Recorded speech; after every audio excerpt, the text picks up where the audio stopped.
The Bucks. Welcome to The Jump.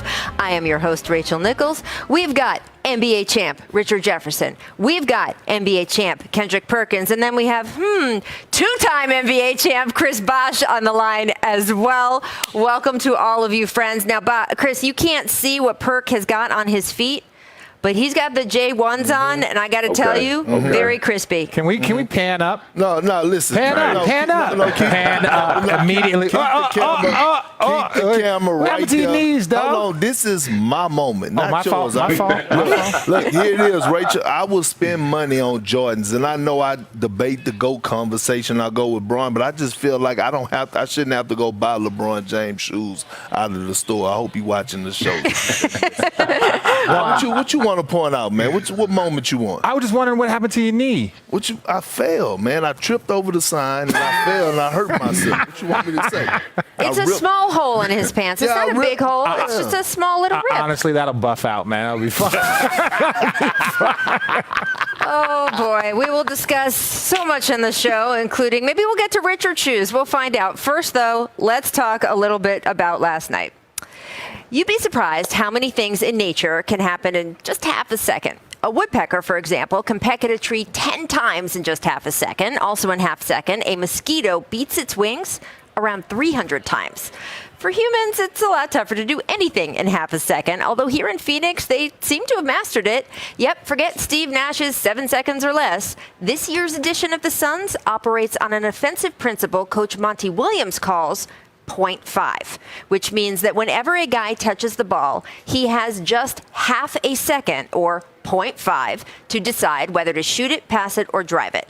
0.5 is what helped the Suns step on the gas and finally blow by the Clippers in the conference finals. And last night, 0.5 helped Phoenix go up 2-0 on the Bucks. Part of the benefit of this system is it moves the defense around to create more space for three-pointers. And indeed, in Game 2, the Suns took 40 threes and made 20, a franchise playoff record. Devin Booker in particular benefited. He had 7 of those made threes on his way to 31 points. But it was hardly halftime up double digits. I mean, right? It also frustrated, of course, Milwaukee's Giannis Antetokounmpo so much that we saw this in a timeout in the huddle. At a time was his message in that timeout.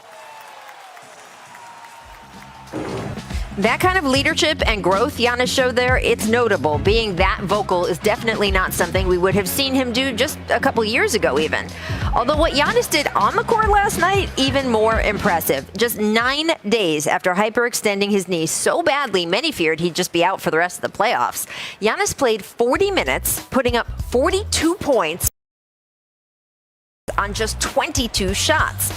He was a particular monster in the third quarter, dropping 20 in that frame alone, which ironically was the most in a quarter at the NBA Finals since Michael Jordan scored 22 against Charles Barkley's Suns back in '93. Now, the difference, of course, is that NBA's team actually won that game. Giannis's team did not, despite getting close a couple times down the stretch, and now the Bucks will have to once again try to regroup as the series turns and heads to Milwaukee. After the buzzer, we saw Chris Paul walk to the sideline and hug his close friend Dwayne Wade, who had flown into town to take in the game. As Wade hugs CP, you can hear him say, "2 more, bro, 2 more." And that is indeed the crux of it. The Suns are halfway to a championship, or maybe we should say they are 0.5 of the way to a place where all those half seconds are adding up to possibly a very shiny trophy. So, guys, the story of Game 2 was the Suns dominating from the perimeter with all of that 0.5 passing, while Giannis and the Bucks had their way inside. So, Richard, what was working so well for the Suns in Game 2 as you saw them take advantage of that quick thinking? Well, honestly, the Bucks, the way they played defense, and that's great defense that the Bucks played on that possession that you were showing. They're scrambling around. Everyone's touching the ball. Everyone's scrambling, running guys off the line. But the Phoenix Suns are just so good. And when you shoot 20 for 40 from three, that's difficult. But I also want to point out something. That is like the second most in NBA history behind 24 from a former Cavs team that I was on. But there's a commonality there. Shut up. I'm sorry. I'm sorry. You know what? I was told that I'm not nice enough to you, so I apologize. So just hush it for a second. There's a commonality mentality there. Both teams both were against a Coach Bud-led team. Right. And so it's like 23s against Coach Bud, 24 threes against Coach Bud. These are the little things that they're talking about, in-game adjustments, running guys off the line. But the Bucks are trying their best. They just look a step slow. Well, I mean, they have more than enough help, right? It's just how you're going to utilize it, right? And that comes on Coach Bud. And I get it, right? People saying Chris Middleton and Drew Holiday has to play better, and they do, right? But they also have to be put in position to play better. And I say that because when you go back and look at the Eastern Conference Finals, Game 5 and Game 6, Chris Middleton, Drew Holiday, with the ball in their hands, those guys were phenomenal without Giannis on the floor. So the Milwaukee Bucks have to find a way to get their big three going at the same time offensively. They're not doing that. Even when Giannis was dominating in the third quarter, what ended up happening is a bunch of guys were just standing around watching, right? So you have to find a way to get Drew Holiday going, get Chris Middleton going, get them easier looks where they're not just playing off of Giannis or being spot-up shooting guys and being able to have the ball in their hands to have some type of rhythm. Perk is 100% right. The last thing I wanted to add. Let Chris Bosh speak. Oh, I didn't. Where's Chris at? Where's Chris? Chris is here. I'm right here. Oh, there he is. You forgot about me already? Come on, man. My bad, Hall of Famer. My bad, Hall of Famer. What you gonna say? CB, his wife finally dressed him. He finally feeling a little swagged up, so he want to host the whole show. But go ahead, man. Go ahead and do your thing, CB. Well, Don't mind him.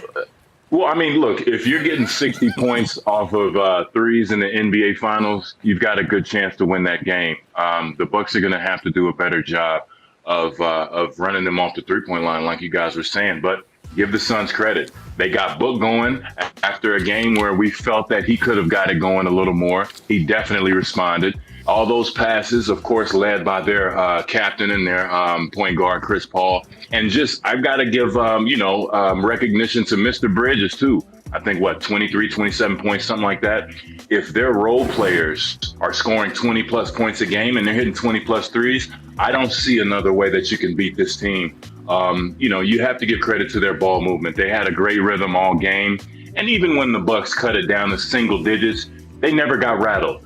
They continued to execute. That was a huge three right there that put them in position back into double digits. And, it's just finding those ways to get their offense going. But you got to give credit to the Suns. They're playing well right now. They've got a lot of confidence. Their bench is in a good rhythm. But most importantly, the players around Ayton, Chris Paul, and Devin Booker are playing very well right now. And I think that supporting cast has lifted them up and helped them get to 2-0.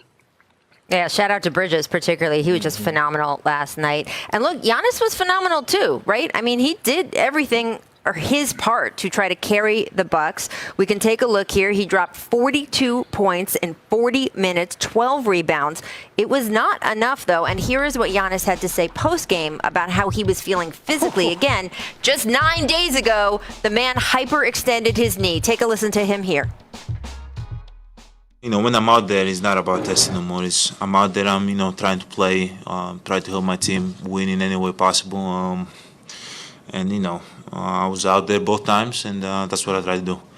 I think when you start thinking about your knee or thinking about your toe or pinky or whatever the case might be, you just, make an excuse in your mind. You're out there, just play the game, do whatever you can, leave it out on the floor. No matter, what the outcome is, you just live with it.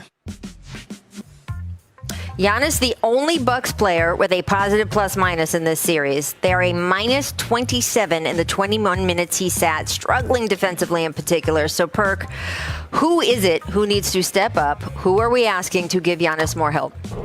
Well, I mean, it's the guys that you paid the big bucks to, Drew Holiday and Chris Middleton, and I believe they will. You go back and look at their track record at home, those guys have played phenomenal, but it's the others, right? We see P.J. Tucker not being able to knock down those corner threes, which took him out the game, and they really need him in the game to actually slow down Devin Booker and Chris Paul. So what ends up happening is when he can't make shots, then Bud can't afford to have him out there on the floor.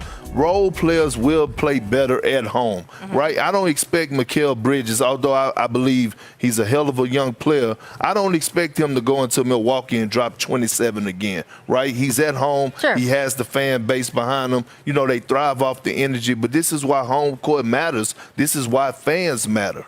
Well, and especially when you're talking about a Phoenix Suns that goes 20 for 40 from three. This is the thing. You know, P.J. Tucker, Giannis, Drew Holiday, and Chris Middleton all hit the same amount of threes. They all hit one. That's not going to be good enough here in the NBA Finals. They know that we know that. But you say this. You talk about it's the others, and you talk about superstars, or you talk about the role players playing better at home. Well, truth be told, I really think that Drew Holiday and Chris Middleton, when you look at their splits and how much better they play on the road versus at home, I think that gives a better insight to who they are. We keep wanting them to be superstars. Well, there's only probably about 8-9 superstars on this planet, but they are stars. But their numbers versus home and road are staggering. So yes, the Bucks are going to play better, but ultimately, are they going to be good enough to win games on the road? And they have to do that in order to win a championship.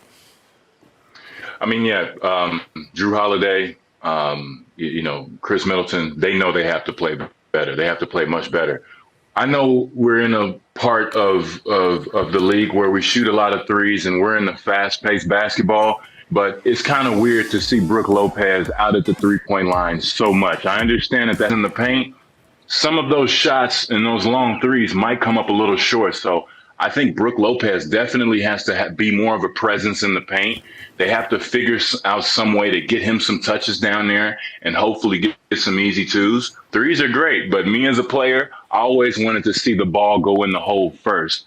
So if it's a layup, that would give me confidence. But they definitely are going to play better at home. I think it's just one of those situations where that's where you have to get to. We've got to get back home, figure these things out. Yes, P.J. Tucker, he is out there. He is their 3-and-D guy. He's going to have to hit 3 or 4 threes so he can stay out there on the court and be able to slow Book down. Well, Chris, it's interesting because there's two separate kind of categories of players, right? These guys have mentioned the other two of Milwaukee's big three, if we're going to call it that, and then they quote other players, the more role players on the team. When you do have 3 stars on a team, but one of them is so dominant in terms of everything centers around them, the way it does with Giannis, the way it did with you guys, with LeBron, especially starting the second year you guys were with the Heat. What pressure does that put on guys like you and Dwayne in that situation, or on Chris and Drew Holiday in this situation? Because it's not just straight, oh, you just go out and ball, because you have to work within the ecosystem where everything in that case was centered around LeBron, and in this case, everything is centered around Giannis. Well, absolutely. I think this is where you have to lean on those habits that you've built throughout the whole year. You know, it takes 82 games, 72 in this case, but 72 games plus the playoffs to get to this point. You have to know who you are as a team. You have to build that rhythm. And look, the role players, you're just going to have to make shots. You know that Giannis is going to get in the paint. He had a tremendous performance, an all-time classic finals game in game 2. They know they're going to be open, and you're just going to have to step up, make plays, hit some mid-range shots, hit some threes, but more importantly, the ball has to go in the hole. If Giannis kicks out to his teammates, that's going to build trust. That's going to give him confidence to continue to attack. And, just as a role player, you just got to make it happen. So we'll see what they do. You do also have to give credit to the Suns defense, because they are playing very good defense, running them off the line and making it hard for them. But, in game 3, they're definitely going to have to make plays. It's not about basketball or game plan anymore. Throw it out the window and just make plays. Chris, we are so happy you're with us today. We're going to give you a little segment off, but please, you will be back with us in the show, so don't go too far. Coming up, we are going to talk about Dame Lillard, though, and how he wants to keep talk about his future with the Blazers in-house. What will that next move be? First, though, time for our distant replay from this